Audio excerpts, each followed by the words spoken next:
एक राजा को दूसरे राजा के साथ वो व्यवहार नहीं करना चाहिए जो वो स्वयं के लिए नहीं चाहता। मुझे जब भी तुम्हारी सहायता की आवश्यकता पड़ी, तुम एक बार मेरी सहायता करने अवश्य आओ।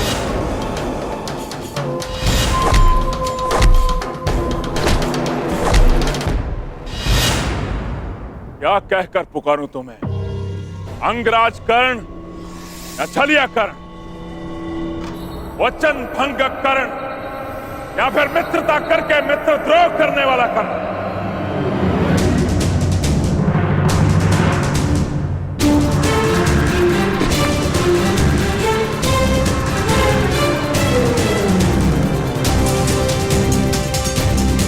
न्याय का योद्धा परशुराम शिष्य राधे कर्ण पुकार सकते हो, जिसे यह बलि रोकनी पड़ी क्योंकि यह आवश्यक था।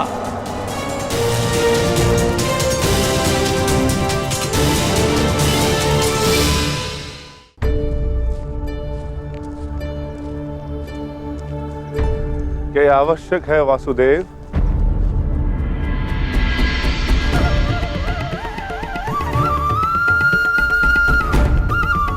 हाँ, हम वहां जरासंध के अंत के लिए जा रहे हैं।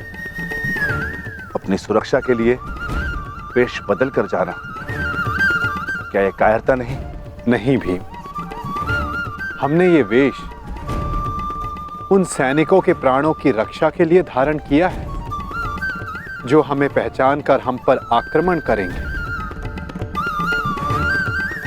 और अकारण ही बाहुबली भीम के हाथों मारे जाएंगे।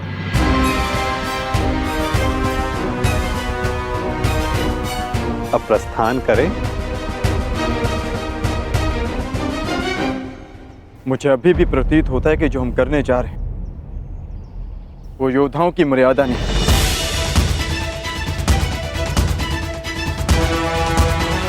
आप आज्ञा दीजिए, मैं अपने ही वेश में एक ही क्षण में मगध के द्वार ध्वंस कर दूंगा और जरासंध को भी धराशायी कर दूंगा। तुम्हारा ये आक्रोश और तुम्हारी युद्ध के लिए ये उत्सुकता मुझे किसी और का स्मरण करा रही है अर्जुन।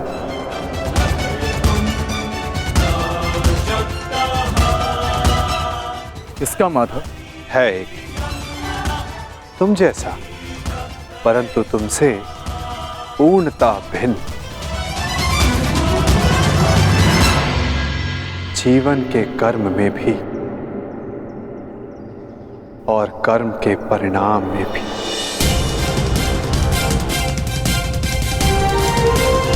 जरासंध, मैं मित्र दुर्योधन की ओर से तुम्हें सावधान करने आया हूं। शीघ्र ही तुम पर आक्रमण होने वाला है, इसलिए अपनी सुरक्षा का प्रबंध करो और हस्तिनापुर से संधि भी। और इस मित्रता का मोल क्या होगा?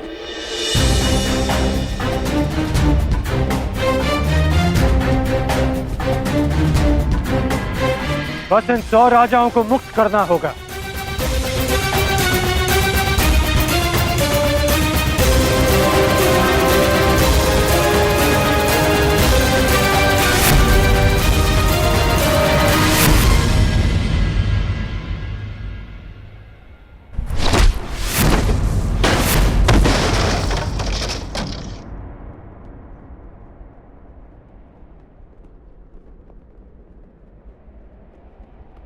जरासंध तुम जैसे छल करने वालों से संधि नहीं करता,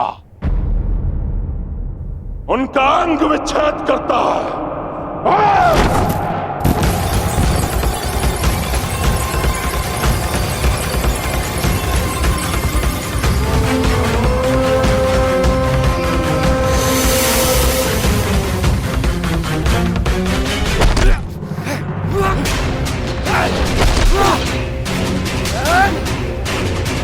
मेरी बात मानो, इन राजाओं को मुक्त कर दो जरासंध। और राजा की नहीं, एक तो एक राजाओं की बलि चढ़ेगी कर्ण।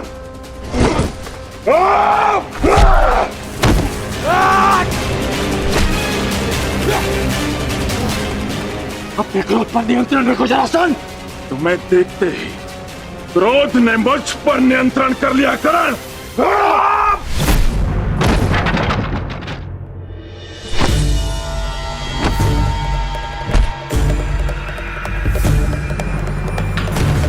रुक जाओ जरासंध, मैं तुम्हें सावधान कर रहा हूं। रुक तो तुम गए थे करण, सहायता तो तुम मेरी करने आए थे, किंतु हाथ मिला बैठे उस छलिया कृष्ण से।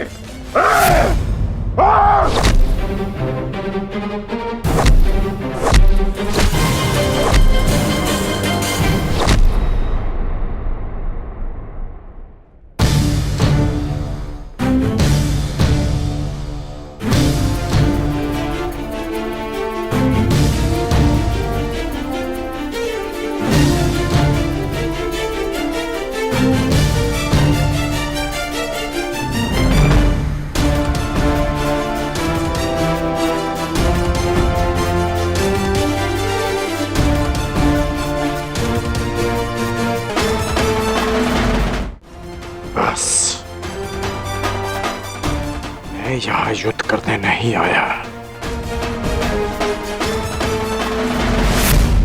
यदि युद्ध करने आया होता तो तुम और ये युद्ध कब के समाप्त हो गए होते। इस भांति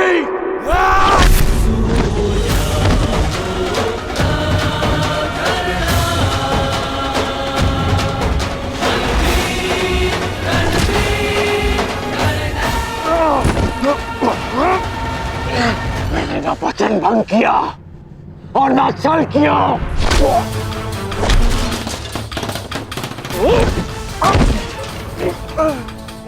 मैं युद्ध में तुम्हारी सहायता के लिए पहुंचा था, परंतु रुका रहा क्योंकि वासुदेव शांति का प्रयास कर रहे थे।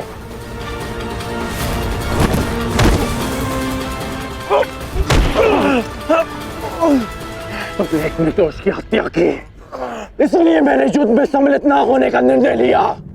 मैंने मित्रता भंग नहीं की।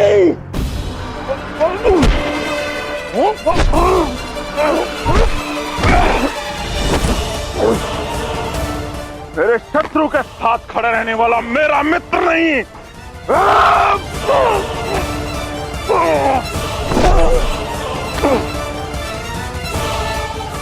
तो तुम अपनी ही भाषा में सुनो। यदि शत्रु का शत्रु मित्र होता है तो हस्तिनापुर से संधि करो और इन राजाओं को मुक्त करो।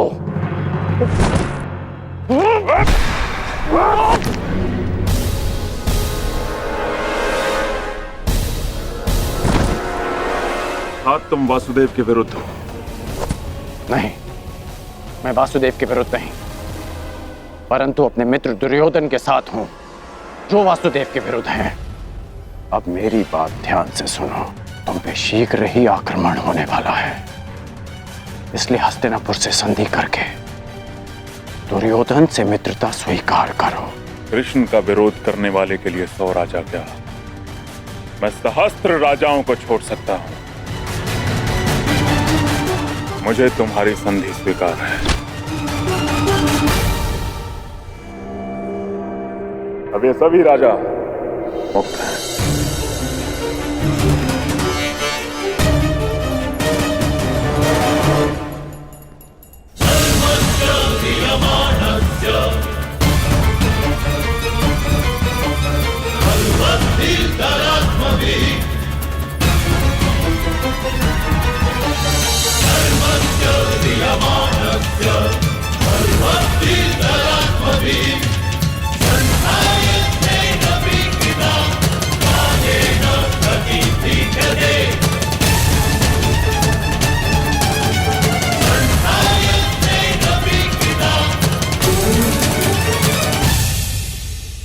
लोग नगर द्वार पे क्यों खड़े, भीतर क्यों नहीं जा रहे वासुदेव? शांत विकोधर।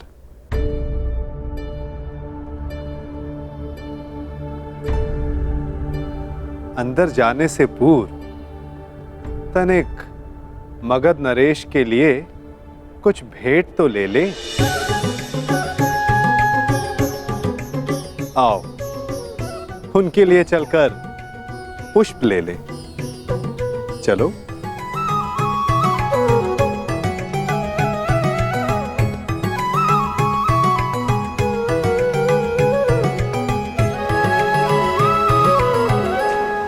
आप सब अपने राज्य जाने के लिए मुक्त हैं। आइए।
तुम्हें वासुदेव कृष्ण ने भेजा है ना?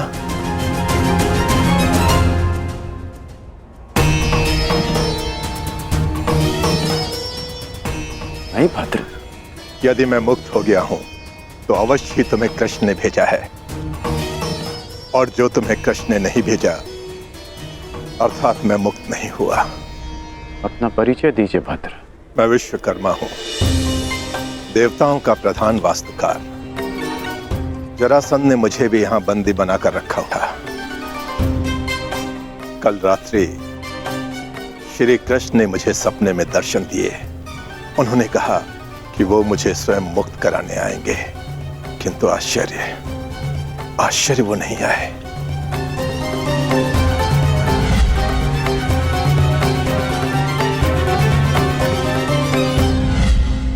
वो आ चुके हैं।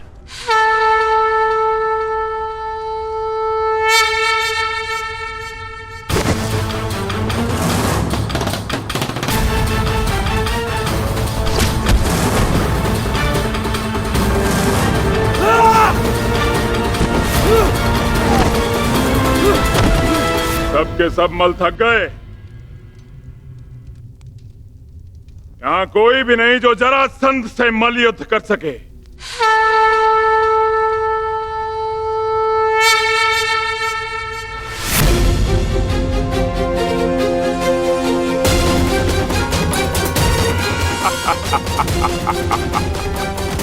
लो, अब ये ब्राह्मण मुझसे मल युद्ध करने आए हैं।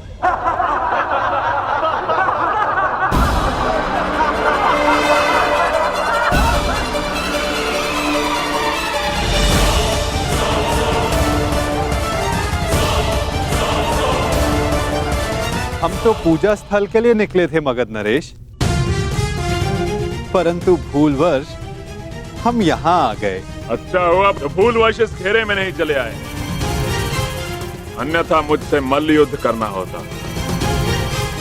अब अपनी भूल सुधारो और यहाँ से चले जाओ।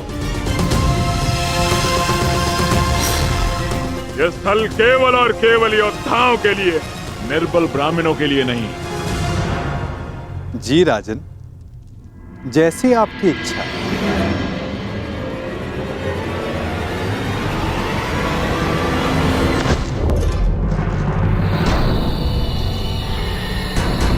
ये युद्धकांक्षी है।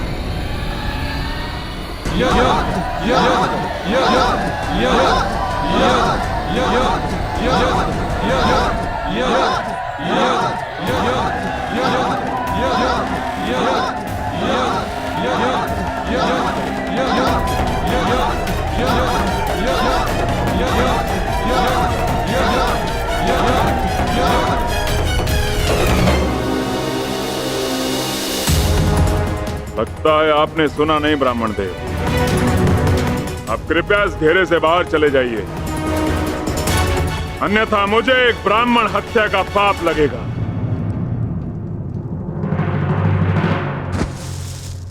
कुछ क्षण पहले आपने सभी को चुनौती दी थी मगध नरेश, तो समझो वो चुनौती मैंने स्वीकार कर ली।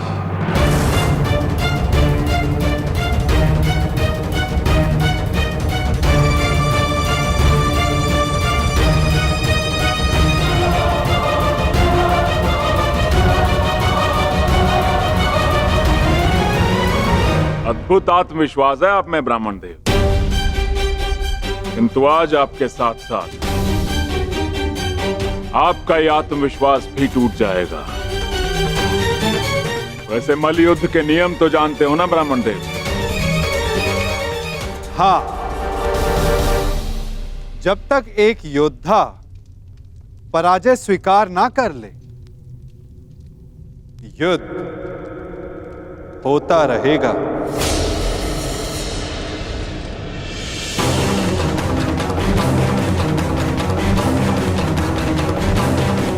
स्वीकार है मगध नरेश, स्वीकार है।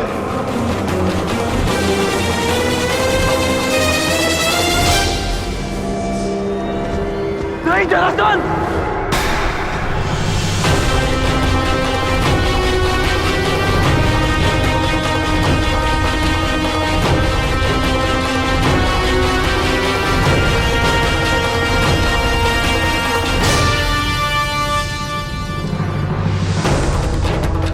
ये चुनौती स्वीकार मत करना।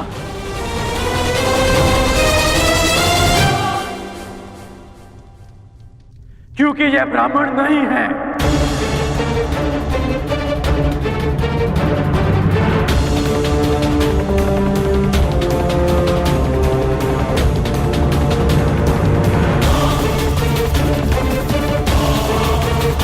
तो फिर कौन है ये?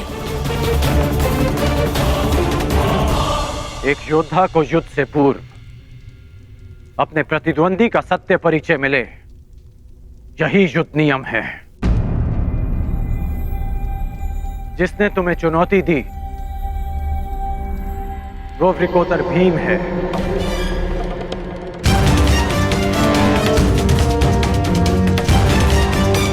ये धनुधारी अर्जुन है।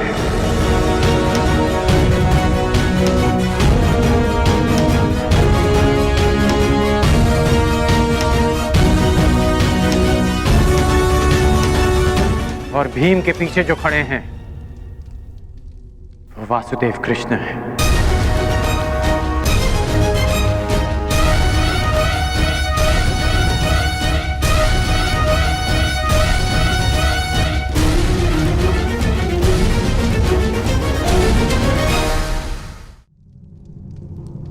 अब सत्य जानने के पश्चात तुम ये चुनौती अस्वीकार कर सकते हो। सत्य कहा अंगराज ने मगध नरेश। अब निर्णय आपका है। परिचय जानकर यदि भयभीत हो तो भीम द्वारा दी गई चुनौती अस्वीकार कर सकते हो।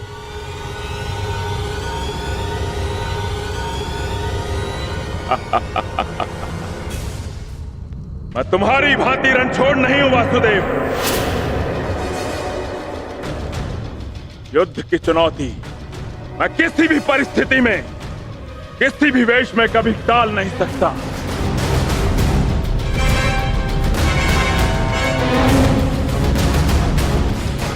मैं इस चुनौती का अंत करूंगा और सबसे पहले मैं इस विकोदर का उदर फाड़ूंगा और उसके पश्चात मैं तुम्हारा नाश करूंगा वासुदेव।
क्या यह युद्ध समाप्त होगा?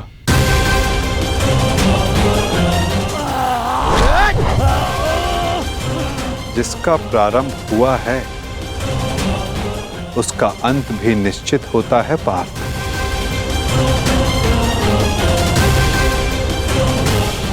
तुम्हारी प्रतीक्षा शीघ्र पूर्ण होगी।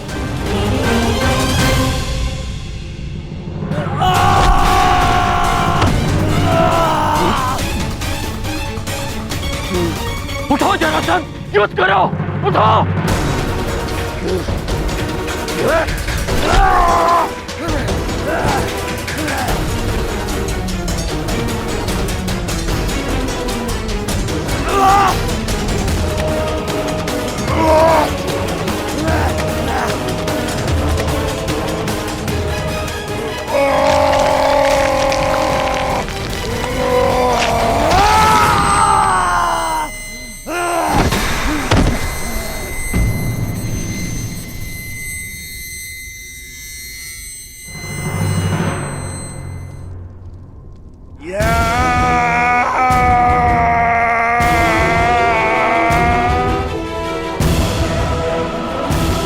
जरासंध का अंत हुआ।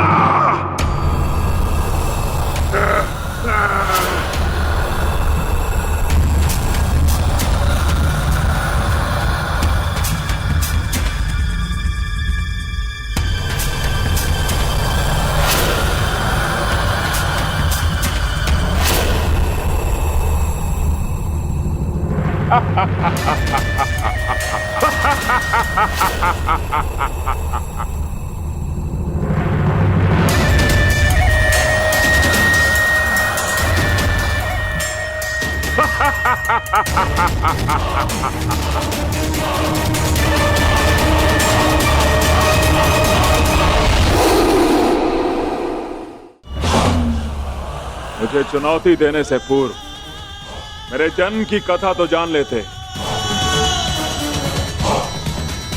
माता के गर्भ से 2 पिंडों में जन्मा मैं, मृत, और मेरे शरीर को वन में फेंक दिया गया। वहां जरा नामक राक्षसनी ने उन पिंडों की संधि करके जोड़ा और मेरा नामकरण हुआ जरासंध।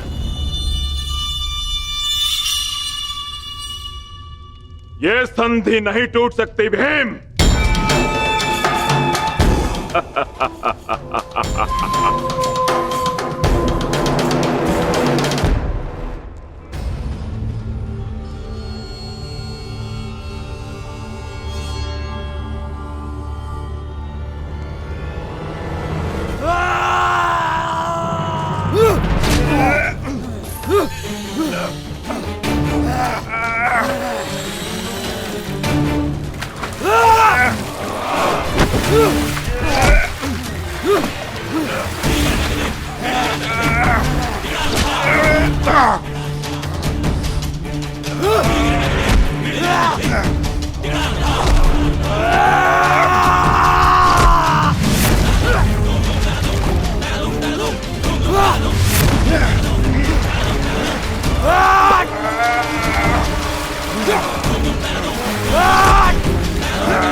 ये अन्याय है, ये छल है।